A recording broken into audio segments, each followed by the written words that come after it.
Hi, Sebas Honing here, and I've just watched this video by Rob Chapman. It's a competition. He showed me a beautiful custom ML1, which you can win, which is cool indeed. But the most interesting part is the contest itself, where it said that you could design any guitar you'd like for Chapman Guitars, and if you can convince him to make it, he might even do it. And well, that's kind of cool, of course. So everybody starts designing, but my answer is simple. It should be this. I've made it myself for the ones viewing it that don't know anything about me. As in, I've ordered a Jackson style neck, so that's not my design, so skip that. But the body was once made out of an oak table. I'm currently making a few more just as a hobby. I even got a layer bodies stashed here. You can see I'm making the next one. It's really a table. It really is. I even got pieces of table lying around here. You can see it's chopped off.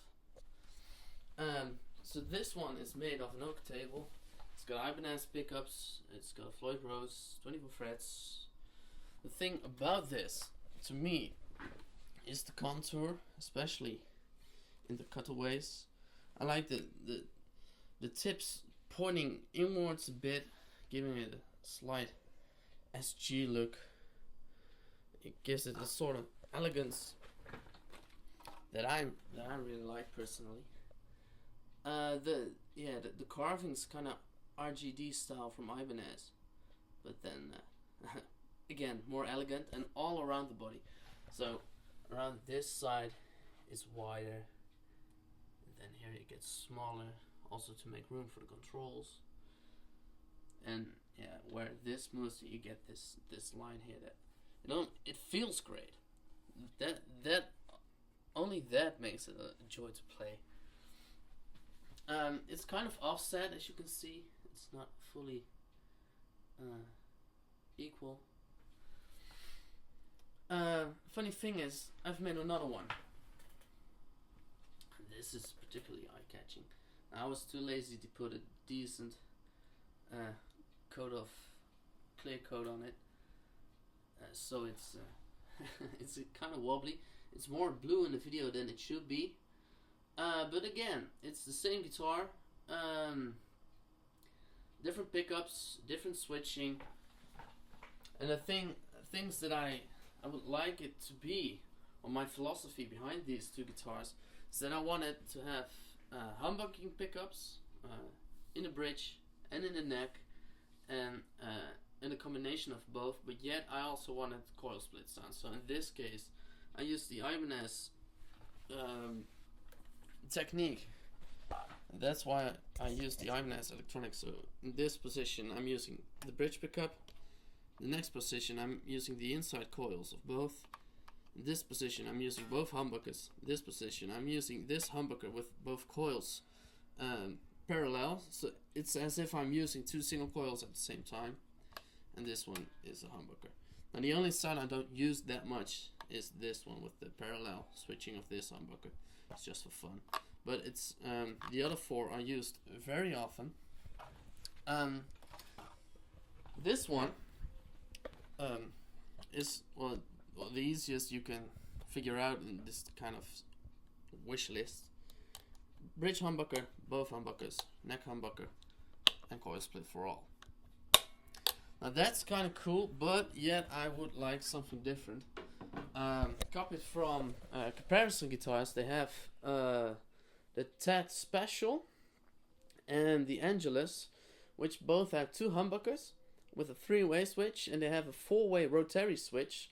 So I'm not a great fan of rotary switches, but if it's a 4-way switch, that will be it. It should have options for the middle position, so you can either choose it to have both pickups on, only the neck pickup splitted, only the bridge pickup splitted, which is a sound that I don't really use, but it's cool to have, and both pickups splitted. So you can get your Stratty tones, your Les Paul combi tones and stuff all out of one guitar with easy switching, because the advantage of the 3-way switch is that you have the right position immediately, and the disadvantage of the 5-way switch is that you have to search, and sometimes you're just one too far or too back or whatever. So that is one thing that I really like to see on it. Another thing is I like Floyd Roses, but I know a lot of people detest them. I'm personally, I don't mind of those blocks in here to put the strings in. The thing that I hate most is in this particular Floyd, I have a screw-in arm. That sucks, because it's all too loose, but when you tighten it to keep it in place, it's all, I can't get it further than this or I'll ruin the whole Floyd system, so that sucks. In this case, Floyd arm, it's not on there, but it has a screw outside and it always gets loose, so it fucks up. Also, I have two beautiful Boyle guitars from Holland. Let's spam them a bit. And they have the greatest Floyd Rose systems ever, where they have a push-in arm, but it's all flush, as you can see. And it has a Teflon ring in it, and then you just push it in. And there's, let's see if you can see it, there's a small bolt in there that if it gets too loose, you just put a small truss rod in it.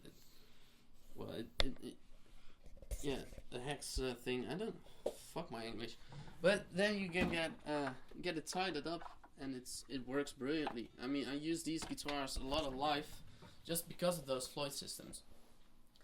As I said, these necks were ordered, so I haven't done anything to them except for this one. I've made it the same color as the body, which is also a pre in my case. But I also have a couple of other headstock designs. For example, this one, though it's a bit widened up, and it's just a quick scrabble. Could be a lot of fun, and it could be slightly more elegant. I also did this shape of a bass headstock, which I really like. Should be really cool. I just sold another guitar with a cool headstock, so I can show you that. That sucks.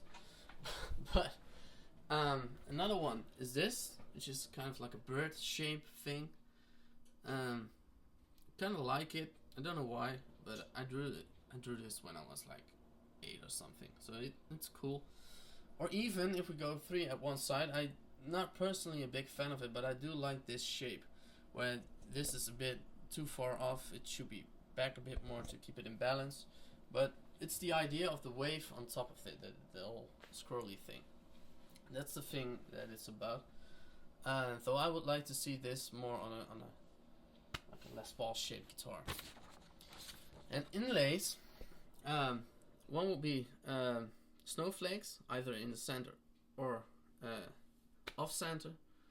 And what will be cool also is that on the 12th fret mark you will have 2 next to each other. This is my take on like the shark finny kind of inlays by Ibanez and Jackson and stuff like that. Slightly more rounded, slightly more balanced in a way. This is another one where you have like the simple dots we all know, but the slope underneath it. Eyes, that's a cool thing. I've done it on a RG550, beautiful guitar by the way, and it has simple dot markers on the maple fretboard. And what I did is just drew lines around it with a permanent marker, and it just stares at you. It's cool. It's really great. Or this star-shaped thing, only around the 12th fret position. That would be cool also, but it's all up to others. Those are kind of my designs, and again, things that I really wanted on it is like the shape of the body. Thickness, well, this one is made out of a thinner table. So this one is kind of thin, and that's not really that joyful to play. This one is quite thick, which is cool, but yeah, maybe it could be just a bit thinner. And again, this is an oak body, so it's fucking heavy. I'm a big fan of quilted tops and flame maple tops and stuff like that, but of course that's incredibly expensive, so I'm not sure if that is really worth it, especially with the carving, because I hate it when you see a top on a carved guitar where the top ends because of the carving. I hate it. So you shouldn't have. The carving is quite deep, so you have to put a very big piece of maple on it to be able to carve it. So fuck that. I don't like block colors because they're just bland and boring. Matte finishes could be cool, not always. I'm a big fan of metallic finishes. That's why this one is metallic purple. And I'm also working on another next one, which is going to be metallic blue, light blue, which you can't really see in this video because my attic is too dark. Another cool thing to think about is hammerite. And I know what a lot might say it's paint to put on your fence, but it works. Again, I've done it with this RG470. And you see it's got the texture thing going on. It's for all the hobbyists, it's really easy to use because you just give it a base coat, then you get a brush. I brush it on. I can't grip the brush right now, but you brush it on, and the pattern, it's like a chemical process, so the pattern forms itself, and it makes a beautiful equal texture. It has some cool metallic kind of finishes, so that looks really cool. Of course, the other ones might be a little bit too plain, but the textured metallic kind of ones, they are really cool. This is a light green. I also did on the 550 metallic blue, which is also cool. It gives it a slightly industrial look, and it's really cool. Hi there. And this thing that I'm doing right now is where you can see the texture really good. It's dark green, though it's not really showing off. Yeah, I believe there's also a bronze variant and whatnot, so there are limited options there, but cool thing. In hardware choices, I would, in case of hammerite finishes, I would go either for chrome hardware or black hardware. In case of matte finishes, the same, but probably black because it suits better. In case of high gloss metallic finishes, I would go for the chrome because it looks kind of flashy. But on the next blue one, I'm gonna put gold hardware in because I like gold. So that's cool. But on quilted tops or flame tops, it will be also great to see gold, especially on colors like purple, black, white. Let's see, red, green, all types of green, blue. And the only color that I do detest with gold hardware is cherry sunburst, because that should have chrome, because there's yellow in it. Again, a transparent body would have like light a yellow tinted color shouldn't have gold hardware. That's what I'm trying to say for like 2 ages now. Both these guitars have fancy knobs. That's something that I just dig. Shouldn't be on there, but that's cool. More. I mean, this time I can design my own guitar to the fullest, so I'm gonna take advantage of it. I hate active pickups. No active pickups. No way. Again, piezo will be cool, but it pushes the price, and it's not that necessary. And out of all the guitars I have at this moment, and some stashed in the back there, I have one with piezo, and I don't use it too often. So Again, not something that should be there, maybe as an option. But again, to put a piezo in a Floyd system sucks also. 7 strings, that would be awesome. Because I'm really looking forward to what the ML 7 string is going to be. As I am both a 6 and 7 string player. 8 string will be cool, but yet again, small market. I personally don't have an 8 string, and I'm not even considering buying one just to have on, although I did it with all the types of guitars. So no, 12 string is not necessary, of course, especially not in this type of guitar. So I would keep it with 6 strings, honestly, and maybe 7 string. Furthermore, yeah, I guess that's it, really, because I'm just making it up as I go along while filming this, which is kind of scary because I never really talked that much into the camera, let alone English. No relics. So although the Dorje Relic is really cool because it has this Tibetan theme and stuff and the carvings, and that is really awesome. But like the typical Fender relics with, I've got a brand new guitar and I'm gonna scrape it all over the floor to make it look 60 years old. Just to show you a couple of features on this guitar. By the way, I'm using the R&R Sound Solo. Thank you, Rob. This is the one equipped with Ibanez pickups. Not particularly heavily fond of them, but to be honest, I'm not really into the pickups yet. So I like the concept of having different pickups. I've never really gotten a lot of DiMarcios. I just bought my first DiMarcio recently. So just to show you, this wood, the oak, this one is unfinished. It has a really tight punch to it. It doesn't have that much low frequencies, but it has a tight punch. So in that case, I'm not really hoping for it to become an oak guitar because it might scare off buyers and stuff like that. But you could consider it. I'm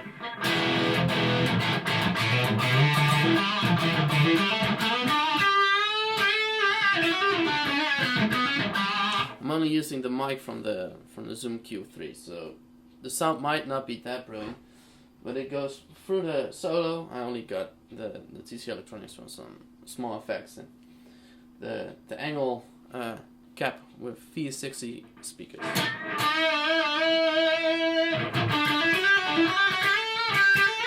Like each punch really has this pop pop going on.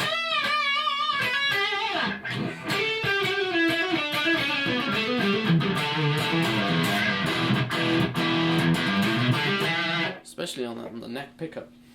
Another thing that I really wanted on there is to get the Satriani kind of stuff that he does with the capacitor on this volume knob. That's another reason why I chose the Ibanez configuration, because this guitar that it comes from, it's an RG420, has that. Same as my RG1527.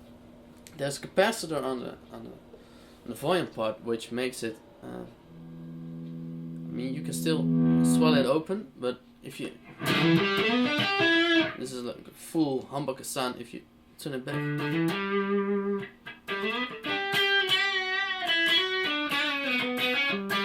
really clears up. And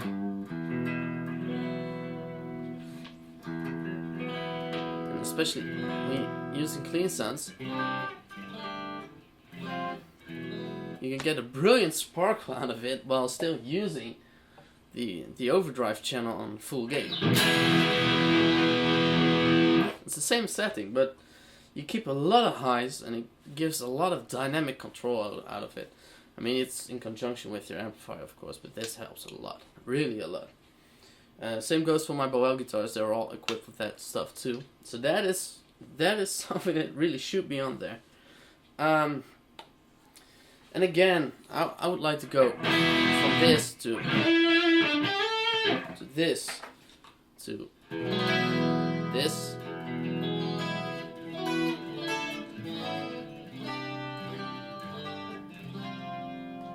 And again, this just thickens up when you use both humbuckers.